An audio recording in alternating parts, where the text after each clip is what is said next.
Welcome, everyone, to the Everything Show, episode 752. I'm your host, Matrix Lord 212, and I'm with Connor. What's up, Connor? Hello. What's up, Connor S? Hello. What's up, James? Hello, not Connor. Sorry. I forgot there were two Connors in here for a second. I do apologize. All right, so today was an interesting day of Everything shows.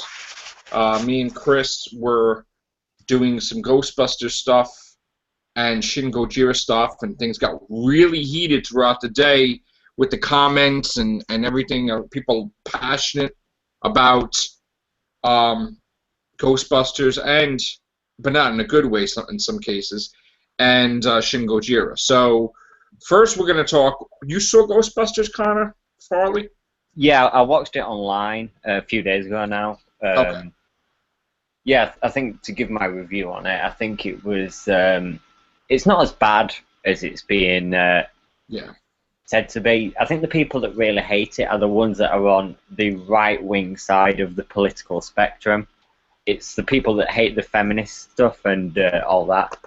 But yeah, to get into politics. But to move away from that, I think it was sort of a good film. It was a bundle of fun. If you don't take it too seriously and start furiously comparing it to the original, you'll probably enjoy it more because there are some similarities to the original. There's some scenes that you could say are carbon copies of the original, but it's just so it's a good fun film. Most of it's funny. My personal favourite of them all was Holtzman. Yes. She was very, very funny. I couldn't stop laughing at her, especially she's just so quirky, and the hair and everything. And yeah, she's our favorite in this household too. Yeah. Yeah, she was great. Even Melissa McCarthy, who I'm not really a fan of because she's done some real clunkers of films, I think, in my opinion. She was funny as well, and you had Kristen Wiig as can't remember her name. And then you got Leslie Jones. Leslie Jones as well, who was also quite funny, and I know that she's been taken the mick out of by a particular Mike D. Yeah, I know. A lot. So yeah, she was fun, I thought. I'd say the final sort of, in scripting terms, the third act where it's all the big fight scene in the city was, right, I thought, really good because it wasn't like the original. It was like these four Ghostbusters fighting an army of ghosts instead of the big. Although he did appear, the big sugar puffed man. Stay Puft Marshmallow Man. Yeah. Yeah.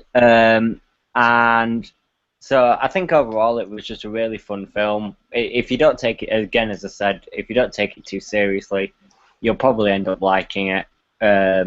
It's probably like a 7 out of 10 in my sort of rating. But yeah, I will go and see the sequel now because I don't think it's as bad as it's being marketed as. And the people online that are disliking every video that's promoting Ghostbusters as a good film, that just shows how bitter they are, I think, about the whole thing. And yeah, I think people need to go in with an open mind into watching the film. It's still in cinemas now, I think. It should be anyway. It's not done here actually. Yeah, and it's actually being released still overseas in certain parts. I did become part of the Twitter exchange. Hi, Sally. I did become part of the Twitter exchange when the trolls were attacking Leslie Jones. And I did stick up for Leslie Jones, and I did inherit some of the hatred towards that directed to my channel when I was basically defending the movie. And if I like a movie, I defend it. If I don't like the movie, I'll pick it apart. But, like I said, going into seeing Ghostbusters, we were definitely going to go see it, me and Sharon, because we love Melissa McCarthy, and I actually went into it with low expectations, thinking because of the trailer that I hated the trailer, that it wasn't going to be that good. but it was actually pretty good in my mind. And I took the kids to see it, and they liked it as well. So overall, like, the cast here is kind of split. I mean, whoever's seen it from our show liked it, and then there's a few that didn't. But what's up, Sally? You hear me, Sally? Hello. So, Hello. how you doing? And So what you even, have to remember from this is that it says at the end, based on Ghostbusters by Ivan Reitman. So Yeah. it's not really a remake. It's more Right. like a reboot. It just Right. takes strong inspiration from the original. So to say that it's worse than the original is a fair point, but to compare it to the original in the ways that people are doing, I think is unfair, because it's not really supposed to be a remake of the original. It's more like a reboot to me. Right.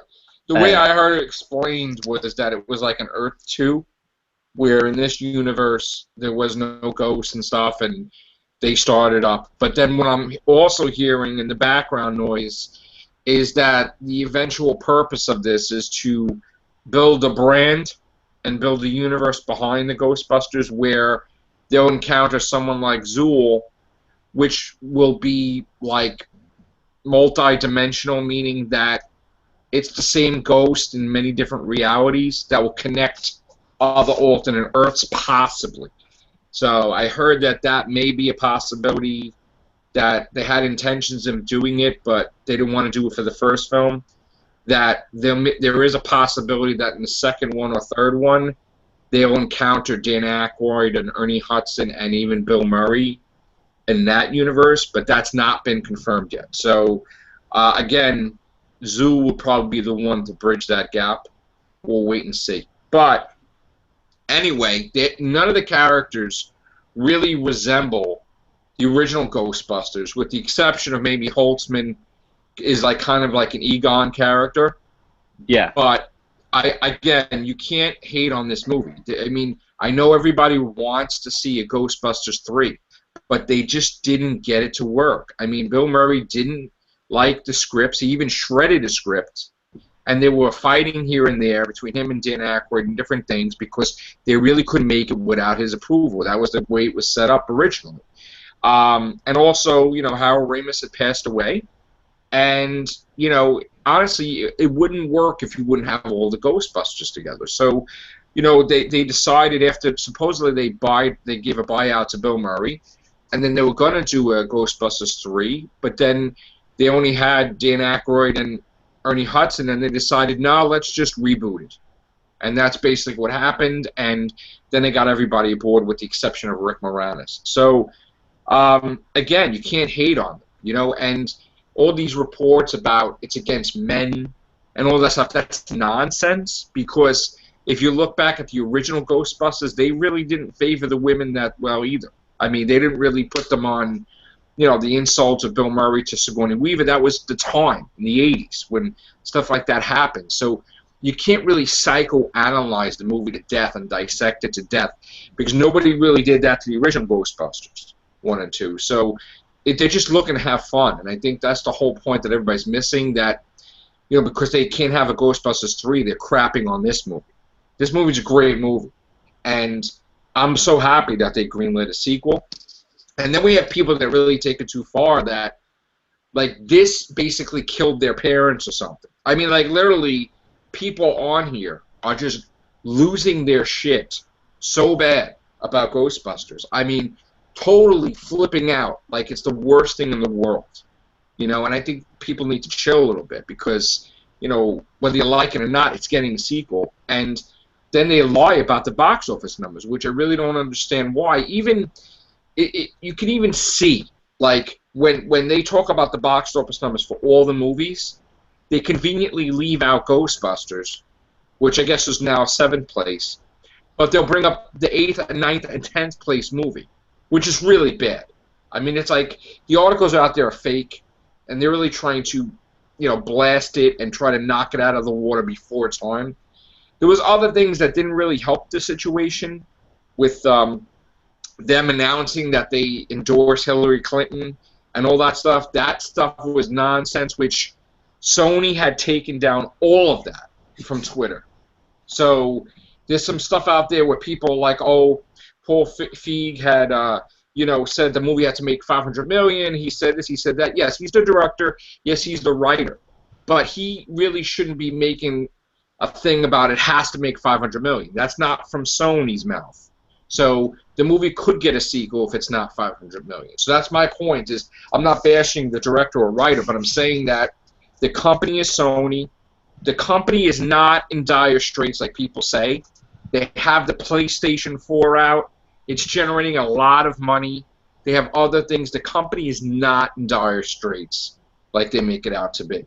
And the only way you wouldn't really know that is if you weren't a gamer or in the video game industry. So I don't like that nonsense too. So anyway, not to go ramble, but give Ghostbusters a chance. I mean, you get something. I mean, at the end of the day, it's just a movie.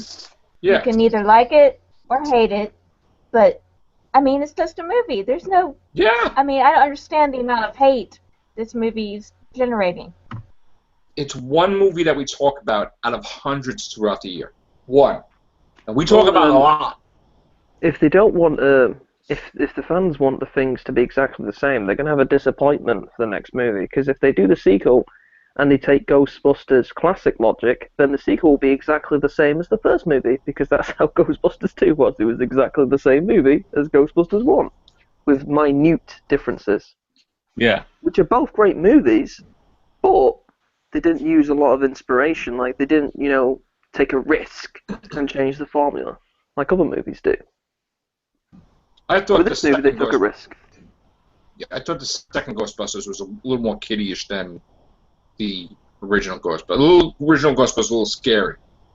But there's minute differences, like I said, but the plot itself is vastly similar. Right. And also, too, the stuff that they showed on the trailer was not what we seen in the movie of Ghostbusters 2. Because I remember when I was in high school and I was going to go see Ghostbusters 2, they showed all the liquid coming from shooting out of the building and like a horror thing. And then when we got the actual thing, it was a Jello mold, stupid thing that I would have thought would have been more horror, more scary of seeing that liquid coming around like that. So we never got that in the movie. Suppose they just wanted more people to watch it. They kind of made it more kid-friendly, because they even said they did it for the kids, and with the Statue of Liberty walking around with sneakers. I mean, it was a lot more kid-friendly. Mm-hmm. And one thing I do have to say about this one is how good the CGI is, actually. It's really good, I think, the CGI, because the original is really good with the CGI. You've got the Slimer, and you've got the marshmallow thing. But with this one, it felt more like there were ghosts. It felt more because you had all the clouds, and you had the big tall blue man that was sort of illuminating. Yeah, I like the different styles. Yeah, it looked really visually very good, and it looked more ghostly than the original, even though the original did a really good job with the visuals.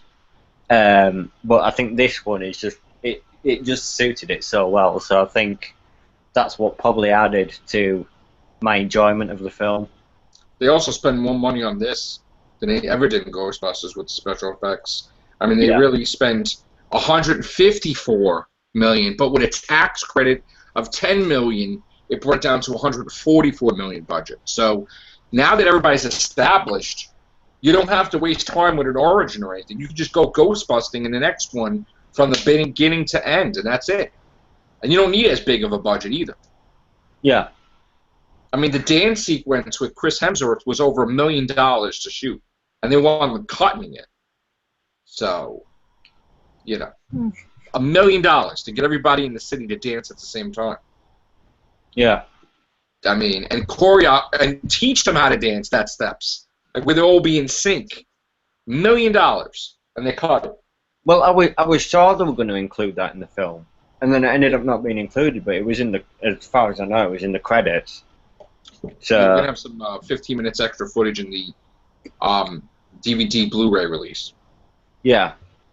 So I think that would have been a funny moment to include in the film. but they cut it for some reason. So Yeah. It could be for various reasons. I think one of the biggest complaints of the trailer was that people found it unfunny. So maybe they were a bit paranoid about that and like, oh, let's just get rid of this scene. Well, I You think the never scene know. was that they were trying to be funny, overboard, and then they Yeah. said, "Let's just cut it." So, also, the villain doesn't have to be the ultimate Ghostbuster villain for the first movie. Didn't have to be Zool, Caliber, Vigo, Caliber. I mean, there's some guy that built these devices that maybe was working for Zool, you don't know, but like, built these devices and tried to make a name for himself and whatever. So that's fine. That the next one, I'm all for Zool. I'm all for a different villain, too. Maybe the like I was saying, the Pumpkinhead villain from the cartoon. He was cool. Hit a couple times. Why not bring the Candyman? There you go. Oh, sorry, not to reference. Yeah. So, overall, it made back its budget. It's on to making back the marketing budget. We won't have a definitive Ghostbusters number until the second week of September because the final place is France on August 24th, and it takes a week or two for really us to get the full numbers overseas. We didn't get the sale figures for the July 22nd release or the July 28th or 29th release where it's been released all over, so overseas. We'll have that probably Friday. So, and I expect it to jump 100 million easy. So, Yeah. we'll see. And then when that happens, nobody can say anything, really. I mean, it made back its budget, it made back its marketing, and the movie theaters got paid, and had some profitability. So, all right. Anything, Mr. Smith, to add? I just thought, I've just seen something and I thought, it's probably the most overrated and overhyped thing going on at the moment, and I don't even really need to say it. Pokemon Go, if you've played it at all. oh god, Yes, Yeah. I have.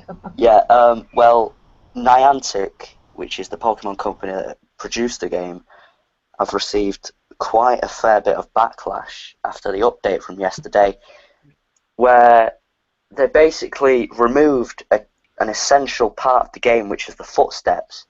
And the footsteps allow you to walk and find where Pokemon are located. And as well, they've took down third-party sites which were compensated for the fact that the footsteps never worked. They were glitched, in quotations. So they've took down third-party sites which were actually helping Niantic until they recovered it. But they decided to completely get rid of it. And they've received a lot of backlash, a lot of people asking for refunds, and they're also not doing very well because some people's accounts have been blocked for associating with these sites, and they've nerfed many of the characters. And That's called greed, my friend. It's because whether you can blame the company as much as you want, but the real bankroller there is Nintendo. This is Nintendo's baby. Nintendo owns the Pokemon license. They always will do. It's a very greedy company. They don't want nobody making money off it. And well, it raises up the. that's why they lost lots of the stockholders. stock price, and there is also microtransactions. That's how mobile games make money, microtransactions. And if you nerf things in the mobile game and you make things harder to get, then you have children, primarily children. Adults do it too, but primarily children will look at these microtransactions and they'll purchase because they want to complete the game faster, which to me is retarded. I mean, think about it. Why would you pay money to complete a game faster so you don't have to play the game? Why did you get the game in the first place if you're going to pay not to play it? I don't understand that. But people do that, right? So I feel like that's what they're going to do. They're going to get greedy, make it harder to hatch eggs, make it harder to get this, make it harder to go to a Pokestop, whatever they can do to make more money. And this thing will die within 6 months because they'll be greedy. If they're not greedy, the thing will live on. I gotta say, when we first heard about it, I was making fun of it on here. I think me and Mike D were just joking around about it, and others. And then my son Joe got it. He's like, "Dad, you gotta check it out." And I downloaded it. I was at work. I'm like, "All right." I was on my break. Next thing you know, I was making fun of people. I'm like, "Oh!" I'm running around like an idiot. Oh, gotta go to the police precinct. We gotta go here. And it was funny, but it actually is a good tool. because It you're is. doing a lot of walking, so you're losing a lot of weight. Which I'm not saying that's why I lost a good portion of my weight, but I was walking a lot more than I would have. I mean, when Joe came here, actually when Anthony came here, we were going out at night, walking around, you know, and it's good. It's good. It gets you like, out of the house. It's like yeah. for a majority of the fan base stay in a lot and play all sorts of games, the big gamers. So to use that as to get people out, but at the same time they're achieving something in the game, Right. and you get eggs which you can hatch by walking a certain amount of km. Yeah. See, personally, I'm not a Pokemon fan. I mean, Right. I always ripped the cartoon to shreds. I never got the cards, Right. but I just downloaded the game and I was pretty much obsessed for the first few weeks. I know George Takei was in Central Park today, the original Sulu, and he's like playing Pokemon, and he's doing like videos on Facebook, running around Central Park catching Pokemon. They had the Labour leader playing Pokemon in the park. I'm not sure if Connor, have you seen that video? Oh, they had the guy doing the weather. The guy was doing the weather on air, and the news reporter walked right by. I'm sure that was staged, but you know, he's like, "Stop playing Pokemon. I'm doing the weather." You know, so it's pretty. I got a lot of actually, people. while I'm at work, it was a joke. I was telling my boss, "Listen, I need to get in that office and I need to like get the Pokemon out of there." He's like, "What?" I was like, "Let me just get it for you." I got a, you know, and I took the picture. He thought it was the funniest thing. But yeah, I mean, but then after a while, I actually just, because it takes up so much energy on your phone that my phone was like dropping. Like, it takes like 2% so I had every few minutes. It's I had to data. There's an article about the data it uses. Actually, if you do no, the issue is the battery life. It is a burner on that, but it's very good with data. So I'll it give takes like there. 20 meg an hour. Right. Yeah, which is quite good. You know, it depends how you see it. I mean, that's good on their part. I used to have a data plan that was unlimited, then we went to different service, and no, they won't let you do that anymore. Now. America and now, UK. Yeah, now I go to data all the time. I go over. My kids are like, "Dad, like you're the one that's going over every month." I'm like, "All right, I'll pay the bill." So, but I actually had to take it off because it was my phone was done way too quick. Even though I have two phones, I needed this one to be working. So yeah, I just left it on there, but I don't really play it that much now. Pokemon, so. It's that's the issue with data. It's the UK and the US are quite intertwined with our mobile companies, and they don't want us to have unlimited data. To be fair, though, they do have a point. Though, if they allow unlimited data for everyone, then the usage would be too much, and the networks would fail. Right. So they do have to have something on it, but that's just their own fault for being greedy and not invest in their own networks. Yeah. So it's. Yeah. I just use Wi-Fi hotspots for that sort of thing, and have my free gig data for, Facebook and stuff. Now, we had a midnight release the other day of the Harry Potter and the Cursed Child, right? That's right. We had the play released on Friday, and we had the book released. Yeah, but is it a book is it just a script, or is it an actual book? It's a script, but it reads like a novel, which is testament to how well it's written, because the way that it flows, it reads like a novel. Like it's not, you don't even read it like a script. You read it like. I might give it a go then, because I can't. Scripts to me. Remember, you guys, we're all Doctor Who fans here. You know how it used to be? They're not very good with leaks these days, but remember when the scripts used to always leak? Yeah. I'd read through them and I think, well, I don't even want to be spoiled, even though I didn't want to be spoiled anyway. I tried to read through them, I fell asleep. I was like, this is not Doctor Who. You know what I mean? You want to watch it. Why do I want to read a script? It's just tedious. There's no actors there and actresses. But with this, if it's like a novel, then I might give it a go. It's got big chunks of text. It's formatted like a script, but it reads like a novel because of just the way that it's written and it flows, and it's just really the format that's a script. Is it like a couple of years ago for Series 1 of Doctor Who, they released a book called The Shooting Scripts? Is it like that? I haven't read that one. I don't have it. I have it somewhere. It's all the scripts from season 1, and it's or series 1, sorry. And it, like James said, you'd rather watch it than read it because it just seems too serious, like with all the stage directions and everything, and sometimes the stage directions aren't even in brackets. It's just rather confusing.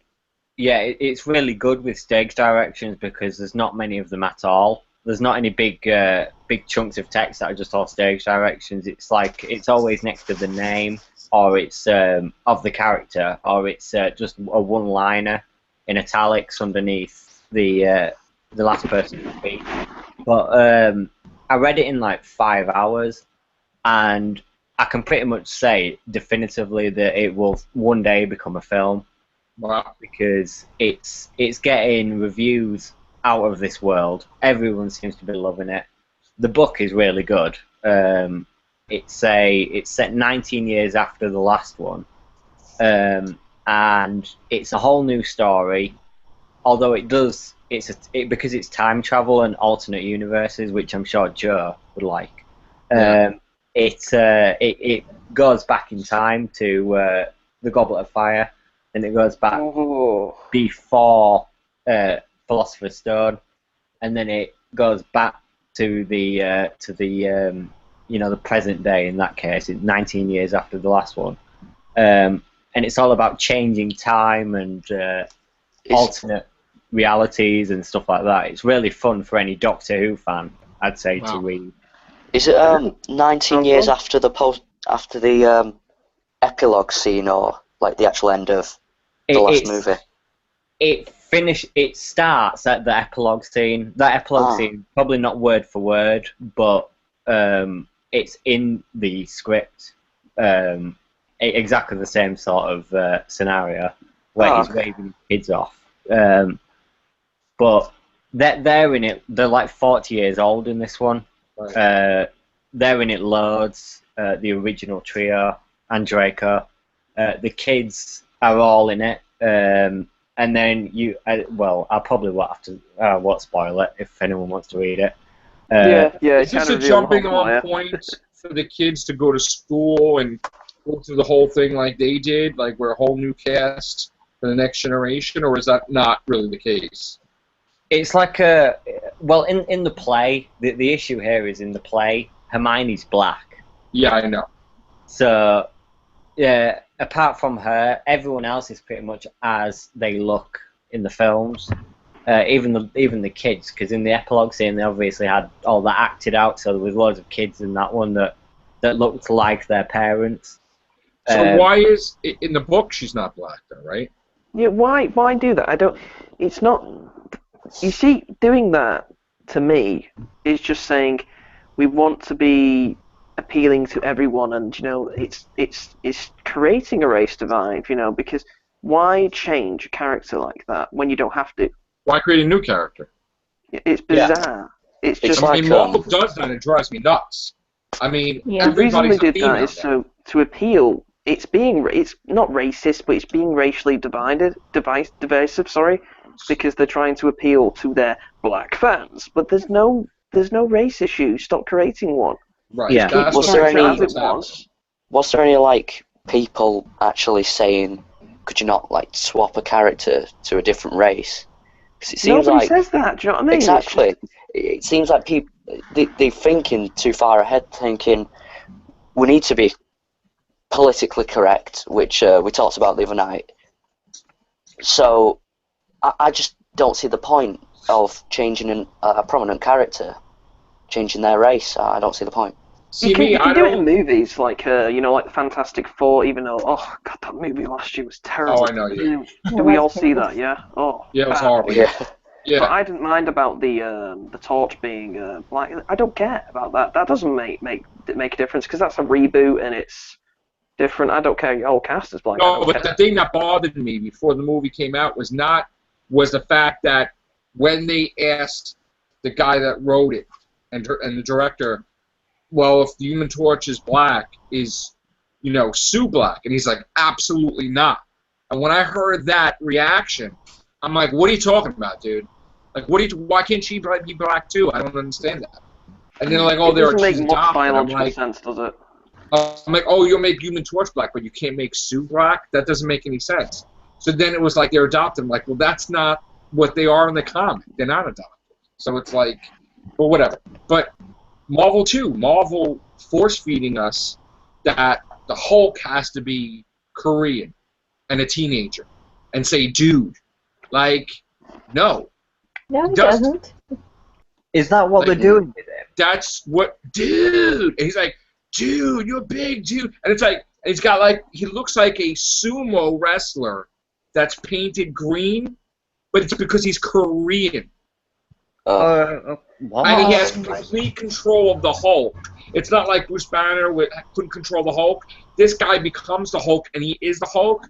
And he's like a kid. He's like, dude, I get to fight this guy. Yeah. And it's like, no.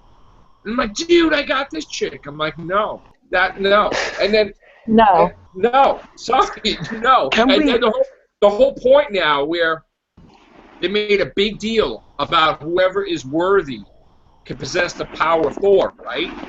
I never heard a loophole that every person that's been Thor's girlfriend is worthy because he dates them, because his ex-girlfriend is worthy for no reason. And I'm like, okay, that makes no sense. And because she's Thor, nobody ever took the name of Thor. That's his actual name. Not because he's a superhero. His name is Thor. That's what he was born with, and it just sounds cool. And he's like, I'm Thor. But because you have the powers of Thor, there was Thunderstrike, there was Beta Ray Bill. They weren't called Thor. So now, doesn't she feel weird that she calls herself Thor when that was her boyfriend? That's weird. You take your boyfriend's name and say like you're a guy or something. That's weird. So that Captain America being a woman, Iron Man being a woman. Why is everybody a woman? Where are the guys? What's happening? I feel like at this rate in the next Avengers movie they're going to completely throw the script out, right? And the Avengers are just going to be Black Lives Matter, and that's the movie. Why do you have two Hawkeyes in the Marvel universe? One's a woman and one's not. Why do you have multiple Captain Americas? I don't understand that. See, isn't Captain Marvel a Muslim now? No. Ms. Marvel. Captain Marvel was Ms. Marvel. Carol Danvers was Ms. Marvel, and then she became Captain Marvel. And then the purpose of that is that she has the powers of the Fantastic Four and other powers. I'm like, why? So now you don't need the Fantastic Four, I guess. But I mean, I think she's cool. But this is what the creator of that character is responsible for changing the whole Marvel universe that way. See, because she's been implementing, you have to have this one a woman, you have to have this one, and I don't agree with that at all. I've got no issue with Ms. Marvel being a Muslim. It's just the fact that they're not thinking about the actual Islamic faith. They would look down upon vigilantes and superheroes. So really, by doing that, you're making her go against what her religion stands by. Like, you wouldn't have a Christian character go against what their religion stands by. So I don't think they thought of that. It was a good idea. But my thing with Marvel is that they did every change at the same time. They didn't ease into anything. It's like they took a wheel and they say, okay, Korean, okay, black, okay, this, and they spinned it. And at the same time, we got, Falcon became Captain America, Thor. I mean, it was all at the same time. We had a female Star-Lord's a female. I don't know why. A female. Why is everybody a female? Why? That's why we have no Bryan Cranston. They're like, oh, he's a white male. We can't have him in the movie. And Ghost Rider is a driver of a car. That they tried to make like a speed racer Ghost Rider thing. Robert Reyes. That he's a Latino, Spanish. He drives a car, and he's Ghost Rider, which makes absolutely no sense. Ghost Rider's always rode a motorbike. Yeah, not this one. I don't see the failing comic that they're bringing into S.H.I.E.L.D. now. Aren't you offending that races by? I reckon it's just like a conference room full of white people like, oh yeah, they'll love it if we do this, but they're not actually asking. You know what I mean? No, they just do what they want to do. Exactly. Like, nobody makes a big stink that Stan Lee created Black Panther, a white guy. It's like, yeah, he did. So it's actually, like, there's a Go on. No, okay. There's a documentary on Netflix in the UK. It's called Stanley's Marvels and Monsters or something. Right. And Kevin Smith interviews Stan Lee, and he said when he was coming up with the costume for Spider-Man, he didn't want to show any skin, so that he could make kids of different races imagine themselves as Spider-Man, because Spider-Man, apparently Spider-Man never came out of the costume, so by doing that you can create loads of possibilities of what it could look like, what race it could be, etc. Right. Can I make a comment about a YouTube? I know this is the Everything Show. Can I make a comment about this? It's not drama. Don't worry. It's kind of to do with the society today. You know how we've been having all these horrible terrorist attacks recently, right? Yes. It's terrible, right? It's horrible. This idiot, I'm going to call him an idiot, made a YouTube video of a social experiment where he'd do Muslim terrorist and then Christian terrorist and see how people react to different ones. First of all, if you're doing that's illegal. You can't. Is that the one where he's like throwing bombs around? Joey Salads. Yeah, Joey Salads. Yeah, that's horrible. It's the most. Why that guy isn't in jail that's a crime in both our countries. That's horrible. Yeah, that's horrible. It's like people. You know, the guy should be in jail. But my point is, why is he putting Muslim terrorists and Christian terrorists? If there's no such thing. If you're a terrorist, you're not religious. There's no religion where you can be a terrorist. It's a horrible thing. If you kill people or you try to kill people, you are not a Christian. You're not a Muslim. You are a terrorist. There's no such thing as a Muslim or a Christian terrorist. You're just a terrorist. End of story. They just don't. They don't understand, so they try to label it as something, but they really screw it up. You know? Yeah. They're all in the same group. They're just all terrorists and. Well, how about how about anybody that does a joke, like a video, and then they put the Twin Towers on there, like they created the towers to get destroyed. Like there was this one YouTuber that had that in a thumbnail, and he's next to it. Like I'm like, what the hell is that? Are you crazy? Well, that's actually against terms of service to have misleading on now. So I don't know how a lot of these guys get away with it. You know, these videos would do these like fake pranks and social experiments like the terrorist thing. They've got like 1 million subscribers. Like, who watches this and why? It's like FouseyTube's got like 9 million, hasn't he? And it's all fake. Everything's fake, yeah. He basically fakes everything and he makes tons of money off it. Yeah, he made a video a few years ago about black people being oppressed, and it was all paid actors. Oh yeah, I saw it. He basically paints a false image of society to make people scared. Right. Like because it's all acted, they make people more racist, which creates people like I'm not calling out feminists, but YouTubers who are feminists and quite strongly feminist to say all white males are racist misogynists because of these pranks. You reminded me of one video. I know which one you're on about there. Sorry for making this kind of drama impacted, guys, but controversial view on feminists. Most of these feminists on YouTube are actually not feminists. They're a feminist is someone who wants equal rights for women. They don't want superior rights. They don't want men to be oppressed. Exactly. That's not feminist. Yeah. That's just some sort of. And I feel really sorry for Psychopath. feminists because it is an issue, you know, in many places. I think it's an overly exaggerated issue, but obviously it's a massive issue in the not completely in the Western world. I think I'd parts of the world. I think I'd say to those women who present themselves as feminists, imagine what the people like the suffragettes would feel towards what you're doing. Like, if it's like some feminists went after a men's rights, I think it was either a protest or a demonstration. Surely, if you have those values, you want equality, which means they can rally and you can rally. You can get on with your day. But clearly, to them, that can't happen. Yeah, it's and it's very disrespectful to the people in the countries, like what I'm on about, like Pakistan, Syria, Yeah. Kyrgyzstan, where you just have no rights as a woman whatsoever in many places. That's the true oppression, but it's like they don't think about they can go out, they can buy anything, they can buy anything they want. There's no barriers. I've never been to a job interview where somebody said to me, "You're paid." I'll just say this in dollars for our American, because most people who watch this are American, right, Joe? Somewhat. Let's say I was offered $12 an hour for a job. I've never been to a job interview where they said, "Right, you're not a woman, okay, so you won't be paid $1 less." That just doesn't happen.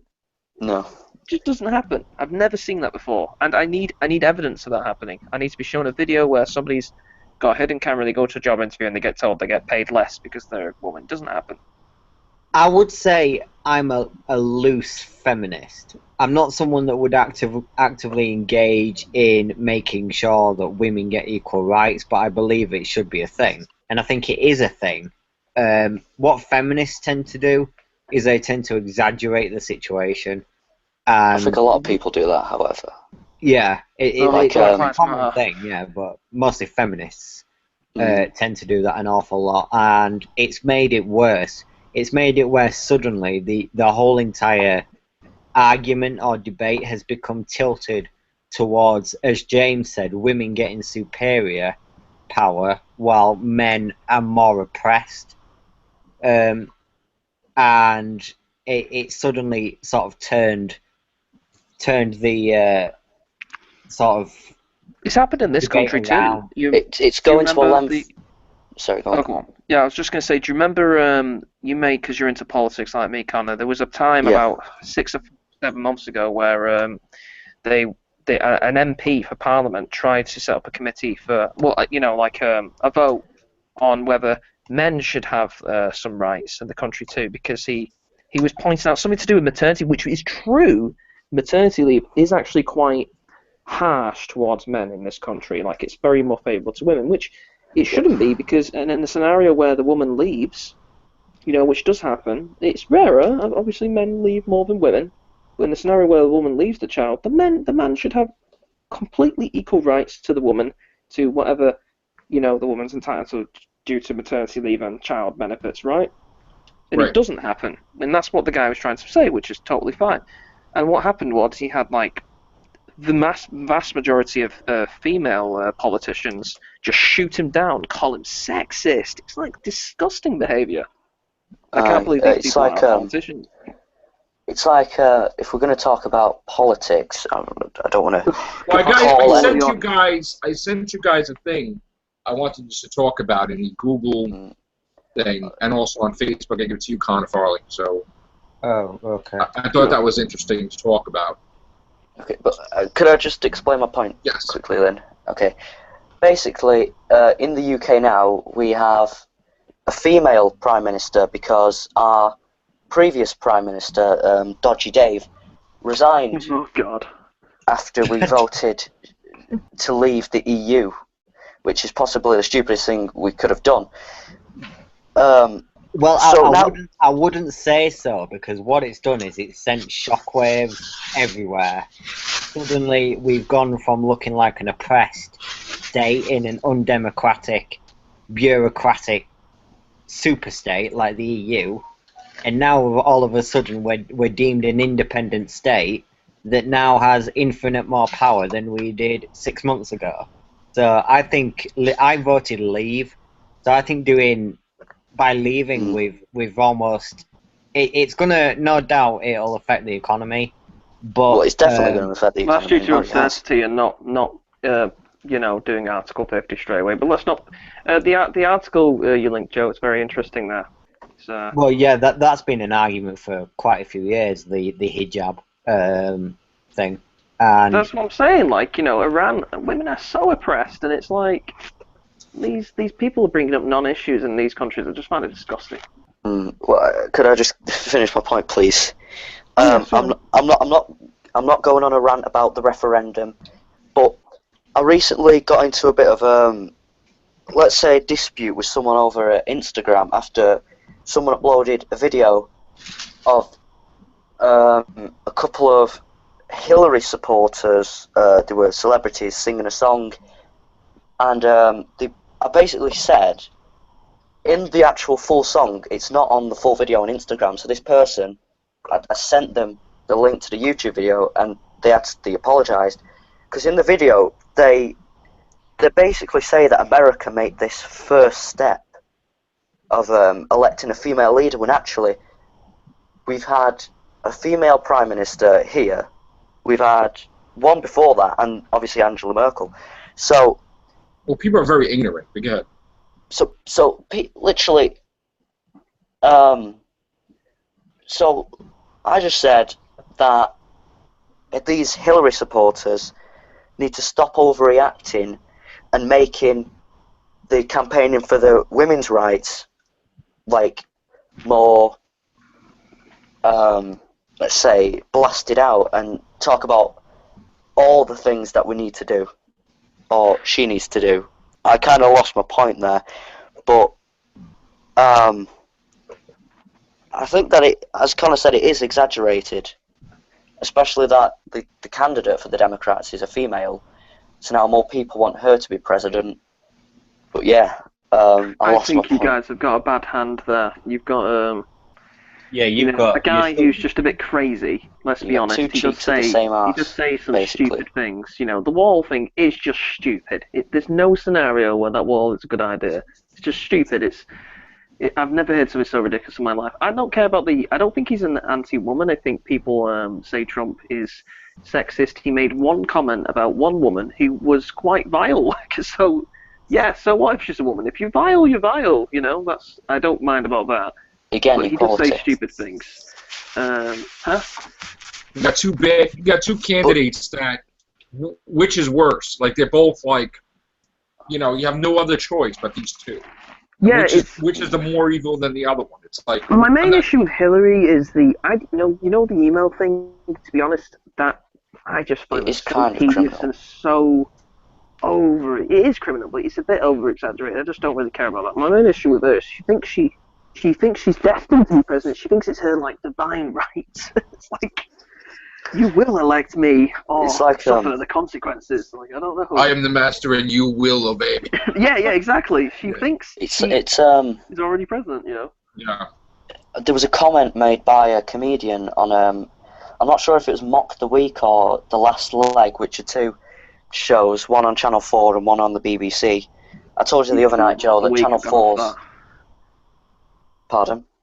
I've gone off Mock the Week. I used to love it. Just make a comment. I did too. They got rid of a lot of good people off it. But yeah, on the last, I think it was The Last Leg, I'm not sure if it was Adam Hills or Josh Widdicombe, made a comment saying, from what we've seen, it looks like she's got, what's he called? He was the Prime Minister, he's her husband, I can't remember, Bill Clinton or something. Clinton. Yeah, Bill Clinton. It's like that he's whispering all this stuff into her ear because he wants more, like, he wants to be back in the White House, basically. And with the comparisons, it seems like it is that. I'm sure it's not, but from what we've been seeing... Well, he fell asleep during her speech, so... you know. Well, you know, he cheated on her, so and the guy that was next to him was trying to block the camera view, so he couldn't show him sleeping. It was great. I love that. They did that on the house. And I'm sorry. No, I made my point. Yeah, so... Alright, so what about that topic that I sent you guys? Well, the hijab thing, to me, it needs to be banned because the issue with terrorism is that they can't accept our Western laws while we have to accept their way of life. And their way of life, quite frankly, is barbaric. In most cases, you've got they're throwing gays off roofs. You know, they're beheading people for politically calling out their leaders. You know, they're doing everything under the sun that could possibly be vile, and we have to accept the the Shira law, as it's known as, where it's not all Syrians, all Muslims, all. I'm not saying that, but the grand amount of extremists that come over here are the ones that think that they should not obey the laws that we set down in the countries that they migrate to. Don't live there then. If you know what I mean. Yeah, and quite frankly, it's disgusting and it needs to change. And the hijab, banning something as trivial as the hijab, where it's not even needed in most cases, would be the start of imposing upon these extremists that you obey us or you're out. You know, you. Well, they're given superior rights, aren't they, in the UK? That can be deemed quite a racist term, but you know, if you can't obey our laws, like any other person in the Western world, then you're either in jail, or you know, if you're you're an illegal immigrant or something, then you're deported. That's how it works. The EU blocked deporting for quite a while. I think it's still blocked actually, where you can't deport illegal immigrants under certain circumstances. I don't know. It's what was I going to say now? Yeah, exactly. If you wear a bicycle helmet and go into a bank in America, what happens? A bicycle? Well, you shouldn't be wearing a bicycle helmet in a bank.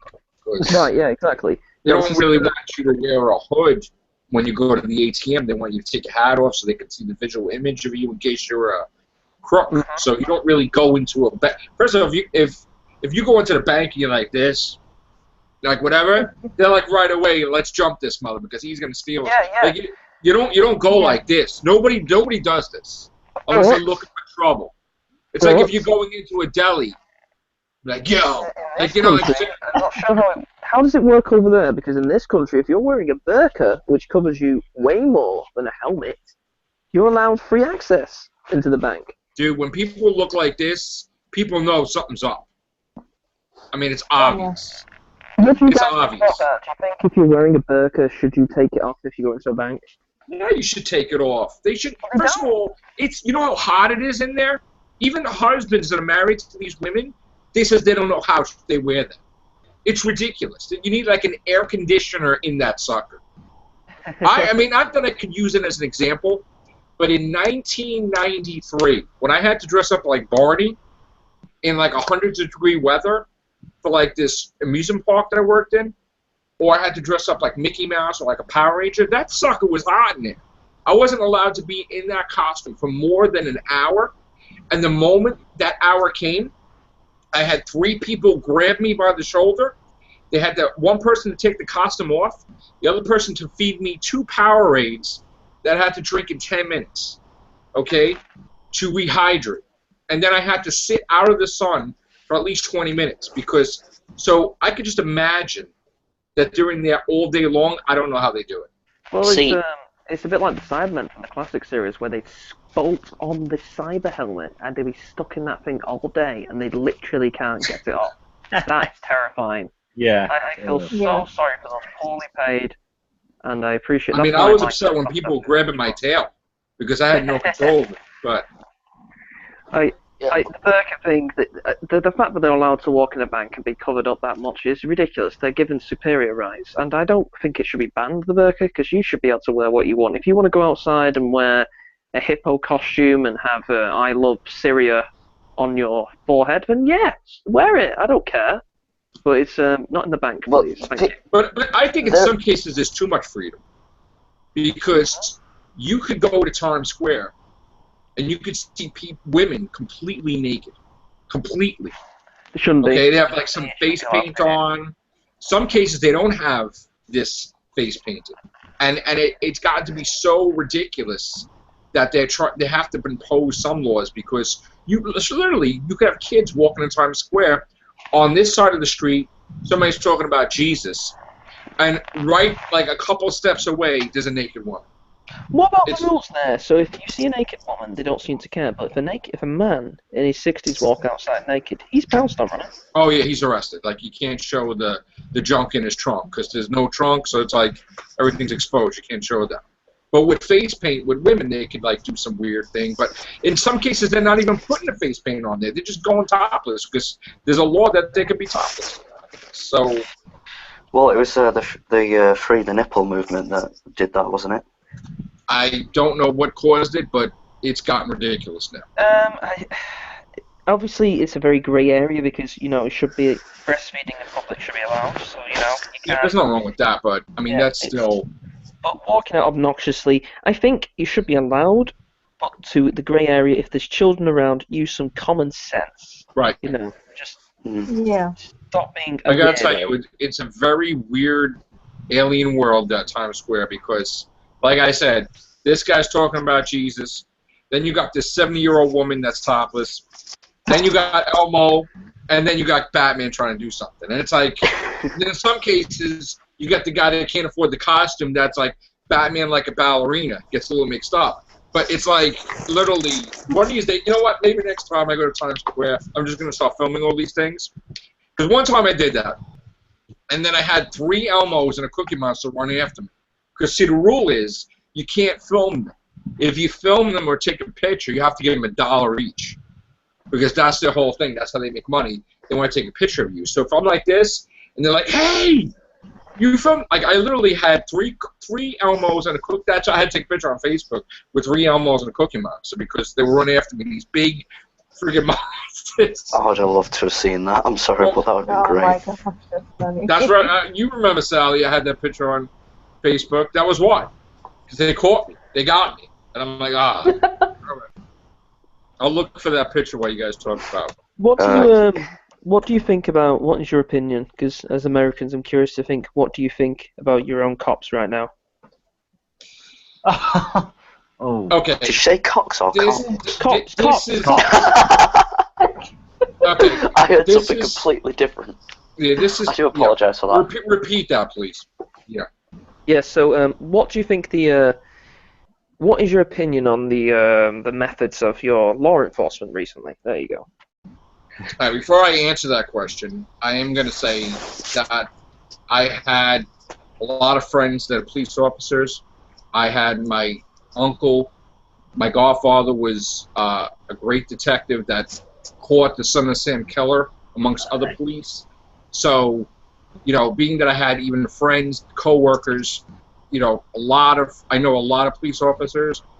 I am all for the police, but there are some cases where there's some bad apples that ruin it for everybody you're gonna have bad apples. Like the one who said, "I don't know," when the person got shot, and plus here in Oklahoma, that guy who mistook his gun for his taser, that old dude's serving time now because of that little incident. But you have to wonder, like, for somebody to get pulled over for a taillight or different things, I'm not saying any specific reason or any specific situation, but why do you got the videotape running, like, immediately? And in some cases, they tell you to lower your window. Why are you fighting them to lower your window? There was another case where the person's like, they're just not cooperating. And it's like, if somebody tells me to get out of the car, I'm getting out of the car. I'm not even questioning it. I'm not like, no, look at my YouTube thing, Like, I just think society now, they use the YouTube and the phone as a weapon. Mm-hmm. They do. Yeah. Where they think, there was a funny thing about Kevin James for, like, his new show, like, where he says, listen, I'm on Yelp, I'll take your restaurant down with a review.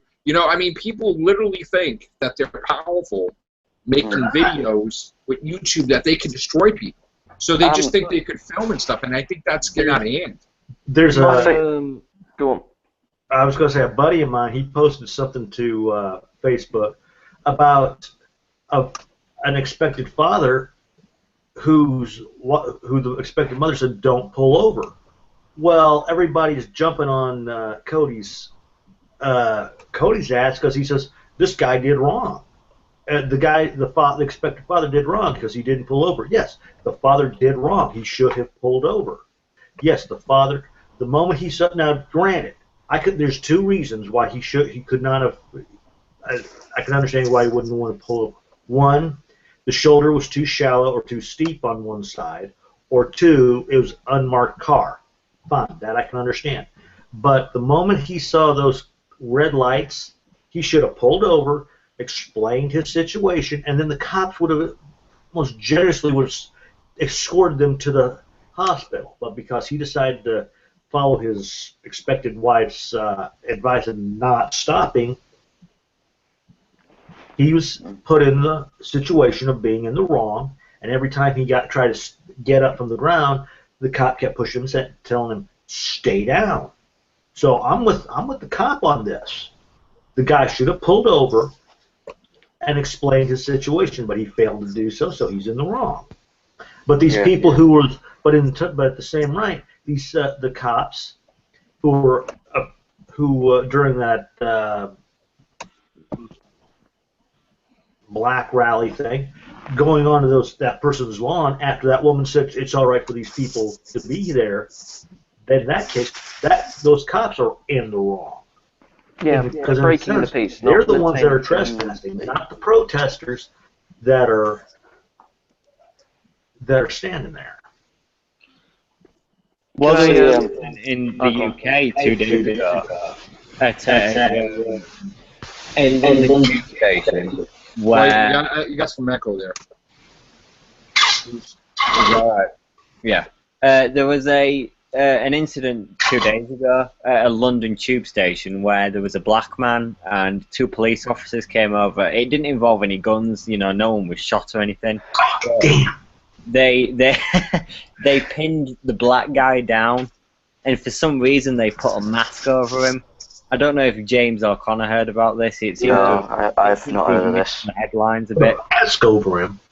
Yeah, they put a mask over him in front of his girlfriend for some bizarre reason. Oh, okay. No one was shot, no one was hurt, but it's just something bullying, really. Nature where the police have gone overboard has just recently happened here. So I think to say it's all in America is a bit. Yeah, well, my point is, here's my 2 points on it.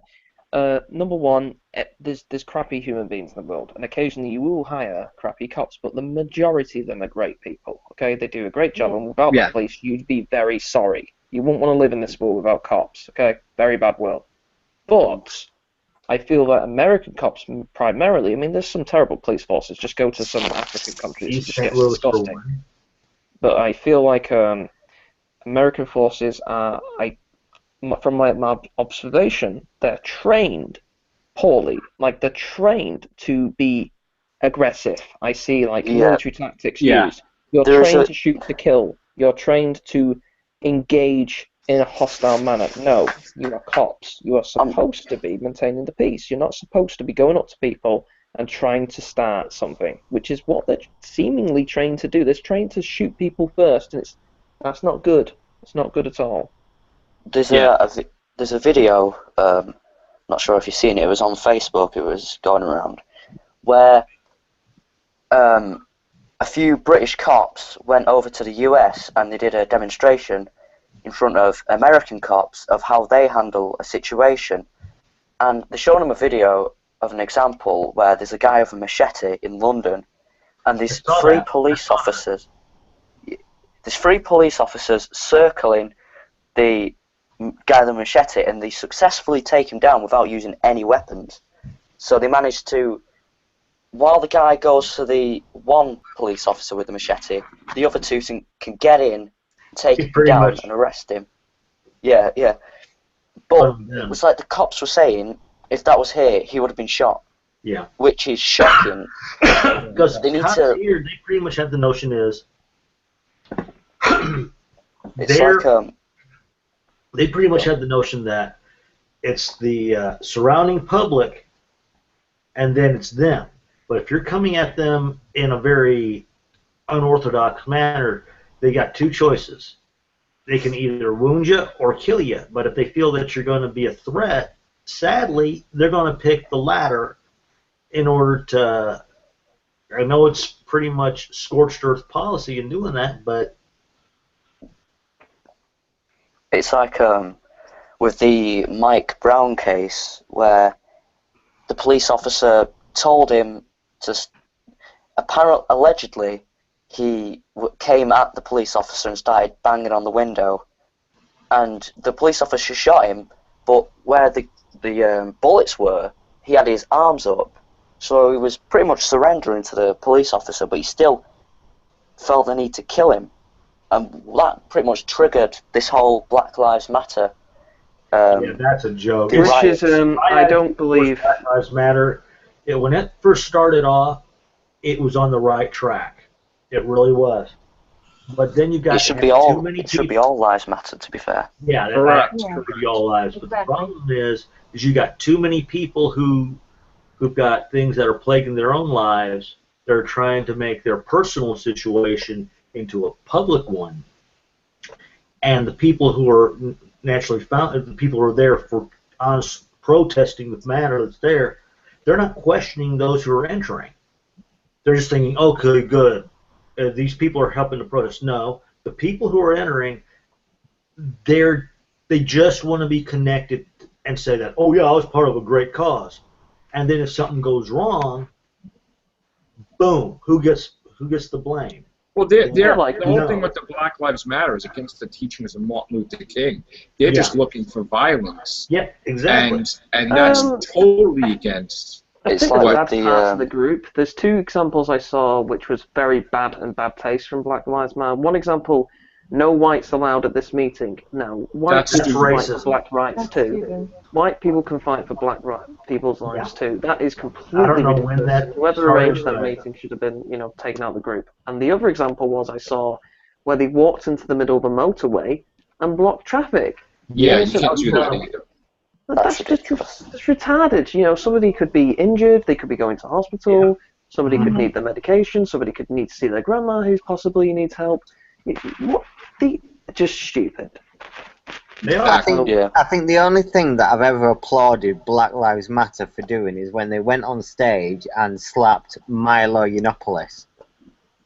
Oh, you're not a fan of Milo? No, I hate the guy. I think he's an obnoxious. That's the guy that went against Leslie Jones? Yeah, the guy that got blocked off Twitter for it. He deserved to get blocked off Twitter. I'll tell you what, a lot of people don't know this. You have to really look into this. See, I have never been a fan of Milo, but I don't hate the guy. I think he's a bit of a...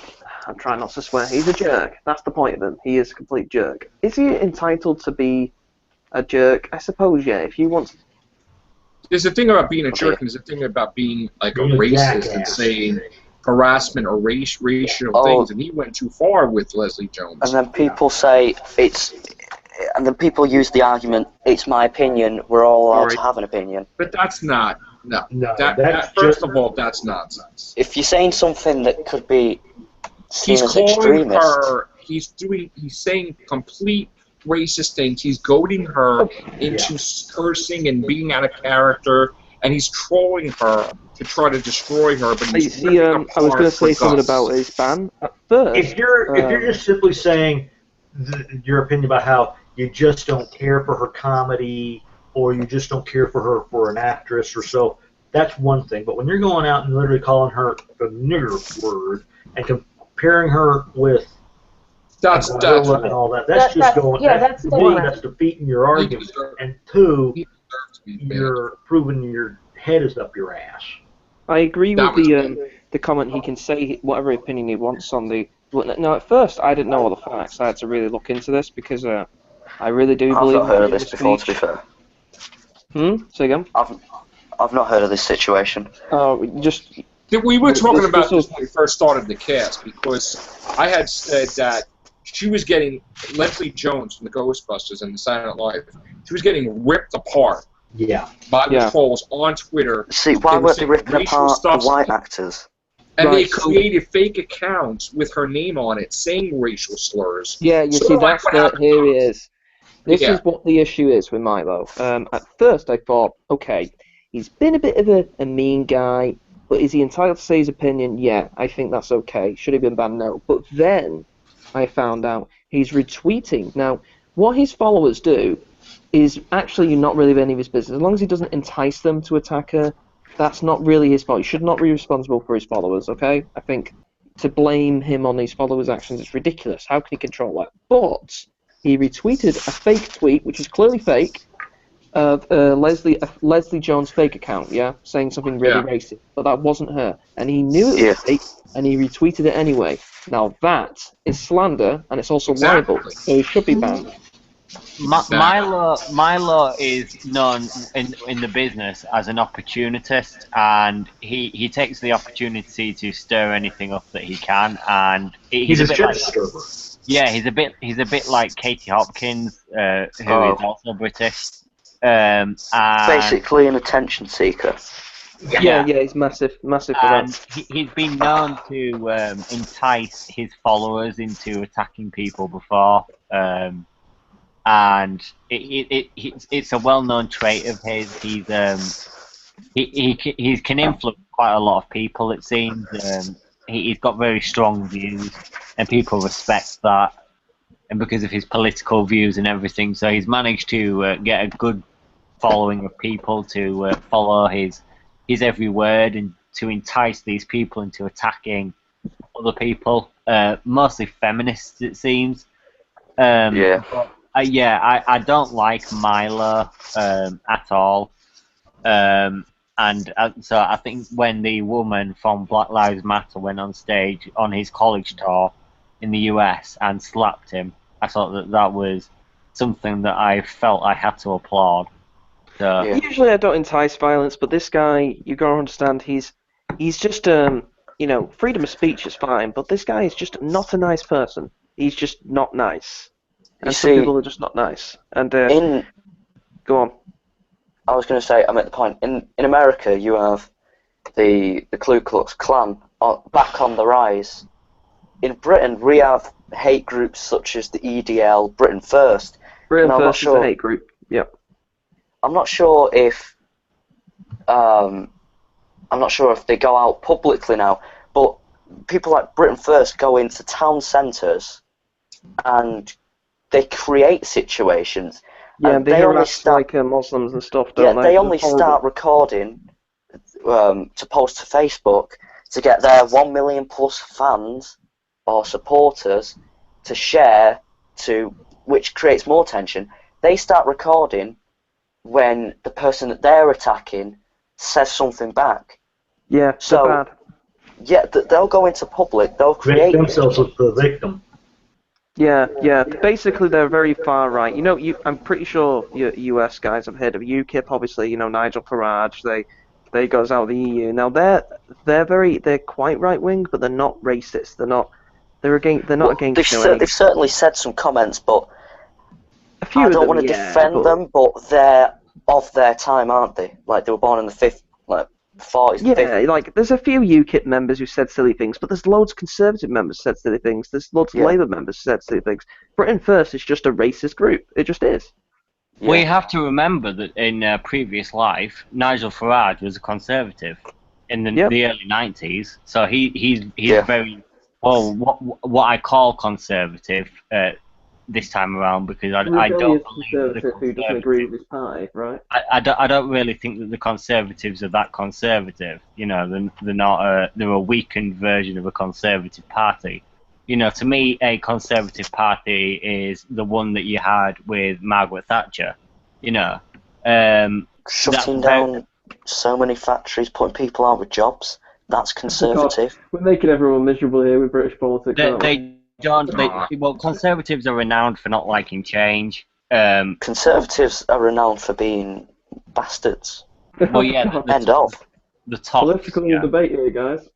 But yeah, I don't think the Conservatives are very conservative at all. So, no. I think Nigel Farage is like a weakened version of a Conservative, and he's managed to found this party of his own out of. Well, he didn't found UKIP as such. UKIP was a very different group until he took over. Yeah, he influenced the fact that they were the Duracell batteries. EU. He's probably behind their fame more than their origins, I would say. That they probably grew to the notoriety and the fame that they have because of Nigel Farage. And as he said himself after the referendum results, he's been in the business for 20 years trying to get trying to fight for the freedom from the EU. And when he finally got what he wants, he cowered away in a corner and. Well, he threw a grenade in. He's messed everything up, and now he's waiting for it to go off whilst he's gone somewhere else, basically. Well, yeah, exactly. He's put loads of people at risk. He's put jobs at risk because he thought, America have their Independence Day, we should have our Independence Day. And when he made that stupid comment saying we should celebrate this as our Independence Day, look at all the other countries that have Independence Day, and then look at why. It's because of us. So it's really a hypocritical thing to do.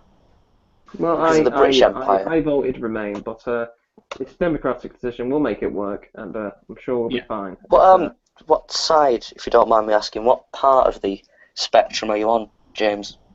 I voted Remain. What side? I'm like left or right or.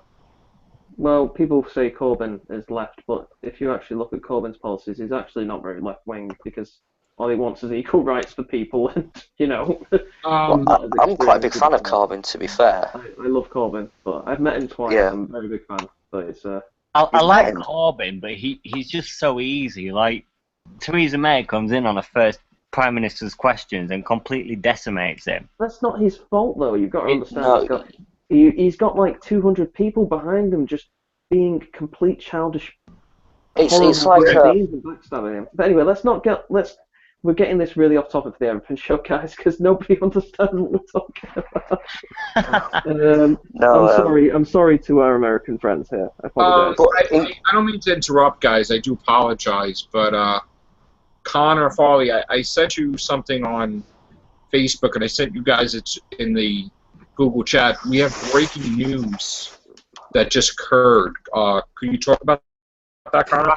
Well, that is very fascinating, considering that how many incidents they've had in Rio, how the athletes have said that the athletic village is unlivable. That's going to delay things, and just describe what happened for everybody that doesn't know. Well, it seems that there's been an explosion at the stadium that's hosting the Olympic Games opening ceremony in 5 or 6 days. Could it have been like a gas leak from the torch? Unbelievable. People have got to be. This is my thoughts on it. They're very quick. Okay, they've got to grow up. They've got to stop being pretty much, proud of themselves. They've got to delay this and just. This is horrible. I mean, that's the one thing for peace, that all these different cultures and people of different parts of the world come together in peace to compete in a calm, friendly manner. And now you got this nonsense happening. We have so much bad news that's happening every single day. That keeps mounting. I think it should be called off. No. I love the Olympics. I genuinely love the Olympics, and I love sport, and I will be following it every day. But this, I've always said that Rio is just a terrible location. So is the 2018 in it's not 2018. Russia or whatever it was. Yeah, Russia. The Winter Olympics. Well, the U.S. is going to be paying lion's share of the bill for that as well. It's just Russia of all places, the most. The Winter Olympics. They're still. Yeah. Is it still illegal to be gay in Russia? I don't know. No, because they still have work camps in Russia, apparently. No, it's. I believe it's not illegal, but it's. You cannot do it in public, right? Oh, right. But it's not illegal indoors, and they're very, very they have less rights. They have very severely repressed rights. And if you even do it once in public, you can be arrested, because the way they ridiculous. spin it is because other people are offended, apparently. So they spin it like, you offended someone, so you're arrested. Disgusting. So basically, if there's a gay couple in public and one of the two of the couple proposes, they can be arrested for proposing. Yeah, they can be arrested. It's ridiculous.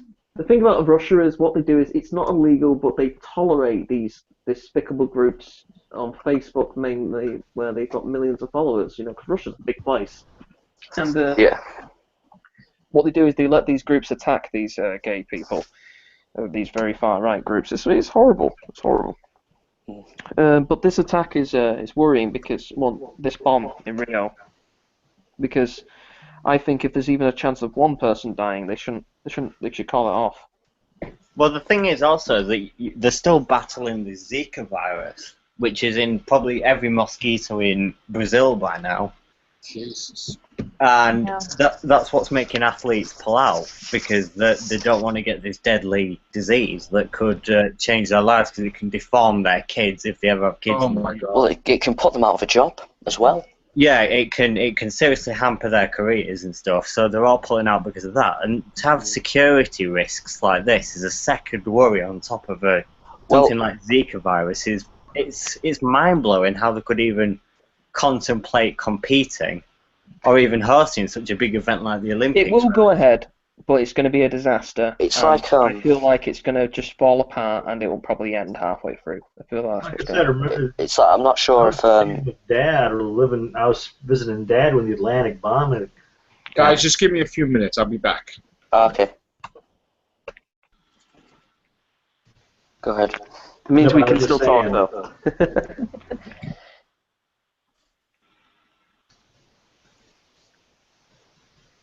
Well, I think, James, you may have heard, there was something similar, I think it was a few months ago, where a football game at Old Trafford had to be called off because there was a bomb scare. I remember that. Yeah. It was Old Trafford completely evacuated because there was a bomb scare. So, and imagine Old Trafford, which is like 70,000 seats, compared to how many seats are in the Olympic Stadium, and the time that it will take to evacuate all those people if there is a bomb scare. We have very good security services. They're on top of that. They're very on top of all that stuff. But I worry about this event because I feel like something bad's going to happen. I think the most likely thing to happen is just going to be an embarrassment, and there's not going to be enough people to compete in events, and something's going to go wrong, and they'll probably cancel it halfway through. Yeah. That's why I'm putting my money at the moment. I don't think they'll call it off, though, because you can't call off at this stage, I suppose. No, you can't. Because the Olympics, that's pretty much, even, it doesn't matter how you feel about them, in the end, you find yourself catching up with updates, and by ceasing the Olympics or any type of event due to fear, it's stupid. It's asinine. Yeah. They've only themselves to blame for not preparing. They're just, we've had countries. I mean, China is a very rich country, obviously. But China had some severe issues, with the pollution. Yeah, the massive pollution issue. They had, human rights. A lot of people didn't want to attend, but it turned out to be an awesome event. To watch anyway. The ceremonies were great. Serenaders are just fantastic, but they can't call this off. It's just their own fault for not preparing. Just very, very. Well, we'll have to suffer the consequences, but to counter that is sport worth potential death. We can't be. That's just it. They're trying to put fear in us so they'll win. And to me, the one way to show them that they're not going to win is to continue on. Yes, I'm not saying don't be on your guard, but we cannot go scurrying for every single storm shelter anytime something small happens. I agree. Exactly. That's exactly what they want us to do. That is their primary objective. And by doing that, they always say, the terrorists win. Well, I'm not going to sit here and allow somebody who's trying to put fear in me to win. Not going to do it. So they can either find how far I'm willing to go, or they can pretty much fall back in their own little cubby hole. A lot of what terrorists do is a particularly British term is chat shit, which means basically they say that they're going to do something, but they don't follow through with it. So it is fear-mongering. can we just talk about how cowardly terrorists are? They're just so cowardly. Yeah. Like, what if you're this evil and you have this such a stupid belief that you think that killing people has some sort of, go to Syria, go to the war. If you want to fight, go to Syria, go to a war zone, go to Saudi Arabia, go to Libya, go to Yemen. Go to these places where there is a war, fight for your cause. And is it a legitimate war? No. Is it the most legitimate way to do because you're fighting soldiers at the battlefield, not innocent people? Yes, that's the most legitimate way to fight. Don't get in a truck and run over children. Yeah, that's what a are you achieving coward. there? And do you know why they do it? Exactly. They do it for maximum impact, but they mainly do it because they're cowards. Complete cowards. This is another thing that I have a problem with is they want to call suicide. They want to call them suicide bombers. No, they're committing murder. They are homicide bombers. And if you look up, to me, if you want to take your own life, fine. Go out, jump off a building, or put a gun to your mouth. It's their own choice, exactly. Yeah, don't. But if you're going to take people with you as you do it, here's a vest of bombs. A lot of these people are probably trying to pay back something which somebody else of their family didn't accomplish. That's why till the day I die and beyond, I'm going to call them homicide bombers. Because if you look at the definition of suicide, it's one thing. And homicide meets every criteria of what these coward sacks of shits do. Yeah, I just want to meet one of these people and just have a conversation with how. And I feel like it'd only take me 5 minutes to just mentally break them down because you just got to be so cowardly. There was a story in the UK about 10 years ago about a man who was very rich, got himself into debt, and he wanted to take his own life. And instead of taking his own life, he decided, what this trying not to swear here, but this evil man decided to do. He decided to burn his house down with his children and kill them. It's a piece of garbage. That's a piece of garbage thing. Yeah, he takes his children's life and his wife's life with him. It's your fault you're in debt. If you want to take your own life, take your own life. It's disgusting. Garbage. I hate. Ugh, it gets me so. Yeah, same here. The issue if you want to do something to your own life, hey, fine, all power to you. But when you start taking some people who don't even have anything to do with what you're doing just to prove a point, then I lose all respect for you. Yeah. See, it's literally proving the point that you're going to do something, but you won't live with yourself, so you kill yourself as well. Yeah, they're just evil. They're not actually there's evil in them if you do that. There's very darkness, and we shouldn't be tolerating these people. Like there's a politician in UKIP called Paul Nuttall, which I think maybe Connor knows about. Maybe. I'm aware of his. I'm quite fond of him. Some of his views, actually. I like his view. It's very controversial over here, guys. We don't have the death penalty. And obviously, the issue with the death penalty, the primary issue is that people can obviously be falsely accused and die, right? That's the main argument against it. But my argument is, if there's compelling evidence, if it's literally, there's video evidence of this person killing a child, exactly, put them to death. Exactly. There's no rehabilitation for those people. You cannot rehabilitate someone who rapes and murders children. To me, the first. Pretty anybody much, that kills a kid, if you even like animals, like young, that's one step beyond. You're just training yourself to do it to a person. Anybody that kills like children or even like puppies or defenseless newborn animals. I mean, I saw this video the other day on Facebook where this girl could not sell puppies on Facebook. That she took the puppies and threw them into the river. Yeah. That they probably drowned. I saw that. And that's got to be the most evilest effing thing. You video burn in hell for that. I mean, that's horrible. And do you know what they get as a punishment? They usually go to court in those cases, and they say, you can't own animals again. Like they were laughing. They were laughing like it's a joke that poor thing is risking his life trying to survive being thrown into a stream river that's going fast. That because odds are they didn't. Not looked upon as is looking more like chattel than is actually a member of the family. They probably never really had any animals to begin with. But whatever. Are we all in agreement here then? If the evidence is like, my view is, if there's a video of you committing the acts, It's like you're done. I personally think there should be 3 chances for appeal, because generally we know something can go wrong the first time around. Second time around, you're about 50-50. But by the third time, folks, you do something like that, you're done. In my eyes, yeah, you're done. You're dead. You're done. Yeah, there's no rehabilitation for that. You don't deserve a second chance. But in this country, we've had people who've killed multiple children. I would probably be more. I would probably have more worse than death, torture. But that's horrible. Not that I'm trying to be like Saw movies. The Everything Show 18+. Yeah, I know. Yeah. It's got to be the most bizarre Everything Show you've probably had so far. It's the most informative and a wide variety of topics, that's for sure. But that's movies are fun and everything, but real life events in the world. Exactly, like that is the main thing of the show anyway.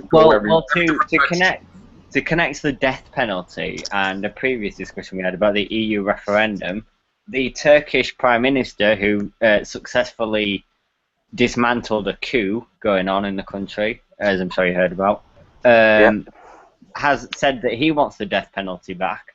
But because he's said that, the EU membership for Turkey is on hold because they don't want a state in the EU that condones the death penalty. So I find it just so ridiculous. I mean, it's we've got child murderers in this country who've killed children, and they've had 20 years, and they're allowed out. And guess what these guys do? They kill them again. Highly more upon than their victims. Yeah, because prison. You know what prison does to these people? It makes them vengeful. It annoys them. It makes them want to commit the act again. It's like a couple of, I think it was actually over a month ago now, an MP in Yorkshire, where Connor's from, was shot and killed. Oh yeah. I'm not sure. I'm not sure what has happened to the killer, but in my eyes, he should have been. It's literally like an eye for an eye. If you do something, then that should be done to you. Mm-hmm. Like he shot her. If you don't know how to put the person to death, I can see the regular ways of putting someone to death. But if you know that they've caused made that person suffer for X amount of days, and you did these things, then that same exact effect should be done upon you. You lost your right. Yeah. You lost your civil liberties and your civil rights to be treated like a human being the moment you did what you did to that person. Oh, there's a hilarious video where somebody's ringing up Nigel Farage in the UK, and you guys will get this. It's a prisoner who's been in time for over 30 years. So he's done something pretty bad, and he's saying, "Oh, I want the vote. We should get the vote." I was just like, "Are you on what are you on right now, mate? You want the vote?" No, you lost your right to vote too. Yeah, exactly. Why do you even care about that? That's not the biggest issue you got in prison, mate. Right now. Because here they've got a thing where I know in Oklahoma they changed it where you got to find out, you got to jump through all these hoops to regain your right to vote. But if you're a convicted felon, you lose your right to vote. Good. Which is absolutely right. Yourself and all this, you don't get your right back.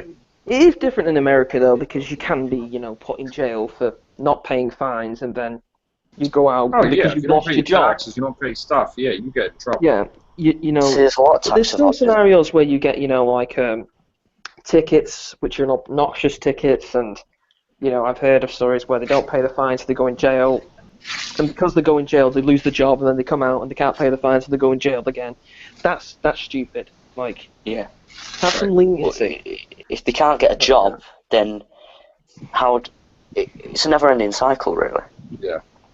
Not paying money, not paying fines. Should it be a prisonable offence? Only in obscene scenarios where you're scamming people, I think. I think people who don't pay taxes deserve a bit of time, like Lionel Messi. Or David Cameron. Yeah. People who just have no money, who are homeless, then no. But people who avoid it. It's like, isn't it? There's something like if you earn 25 grand a year, you have to pay, but if you earn any less, you don't have to, or something. In the UK, it used to be 10,000. It's going up to 12,500, where you don't right, pay okay. any income tax. Then it's 10%. Then when it goes past 25k, it's 20%. Then it goes to 30. It basically goes up to 45%, which my uncle earns that rate, and he's very annoyed about that. So, because he's literally losing more, like almost half of his money, but it's only from that. So it's like, have you seen? Go on, sorry. Most recently, I saw an article about an hour ago or something. The taxpayer is going to be paying for Tony Blair's legal funds. Well, you see, that is absolutely preposterous. This guy is on trial was on trial for war crimes. He should be in jail by now, but for some reason, he's slipped through their fingers, and he's a free walking man. And it's like, go on. Yeah, he should be in jail, but for some reason he's not. So I think for the taxpayer to pay for his legal funds is one of the most despicable things I've ever heard. It's like Tony Blair was attacking Corbyn, and Corbyn basically said, how can this man who presents himself as a left-wing socialist Labour MP or whatever, how can he say these things against Jeremy Corbyn when he was basically best friends with an ultra-right-wing president, George Bush? You know what I mean? I'm gonna think I've been a bit tired now, guys, so I'll call it hay for me, personally. Yeah, we're gonna end this anyway, guys, because it's been going. I have another cast we have to do, but I really appreciate all your opinions, James, Connor Farley, Connor Smith, Sally, Scott.